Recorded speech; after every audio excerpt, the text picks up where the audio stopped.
অনুভৱটো ভালেই লাগিছে কাৰণ আমি পুৰণা এই সংস্কৃতিটো যিটো আছিলে সেইটো আমি প্ৰায় এৰি দিয়া হৈছে তো মই প্ৰথমতে বেলেগ কিবা কিবি ভাবিছোঁ যে হাতীত যাম বা হেৰিত যাম কিন্তু দেউতাই ক'লে যে নাই এইটো অসমীয়া সংস্কৃতি তো এইটোত গ'লে কেনেকুৱা পাবি তো দেউতাৰ হেৰিমতে মই ভাবি চালোঁ যে ভাল হয় বুলি তো সেই তেনেকৈ মই আগবাঢ়িবলৈ লাগিছোঁ মোৰ নিজৰ জীৱনটো এনেকৈয়ে পুৰণা হেৰি কৰি পেলাই যাতে মই আগবাঢ়ি যাব পাৰোঁ পুৰণা কথাখিনি মনত ৰাখি পেলাই যাতে মই আগবাঢ়ি যাব পাৰোঁ বৈবাহিক জীৱনৰ শুভেচ্ছা জনালোঁ হয় এইটো দেখা যায় যে আজিকালি বিশেষকৈ বিলাসী বাহনতে প্ৰায় ছোৱালী আনিবলৈ যোৱা যায় হয় কিন্তু তাৰ আপুনি ব্যতিক্ৰমী এটা দৃশ্য দেখুৱাইছে হয় কি ক'ব আজি উঠি অহা যুৱপ্ৰজন্মৰ বা অসমীয়া সমাজৰ এটা পৰম্পৰা মানে এইটো মই এনেকৈ বুজাম যাতে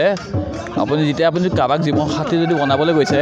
তেখেতে আপোনাৰ মনটো লৈ পেলাই আহিব বিচাৰিছে নে আপুনি কিটো চৌকি কৰি পেলাই দিব বিচাৰিছে আপুনি সেইটো চাই পেলাই আহিব বিচাৰিছে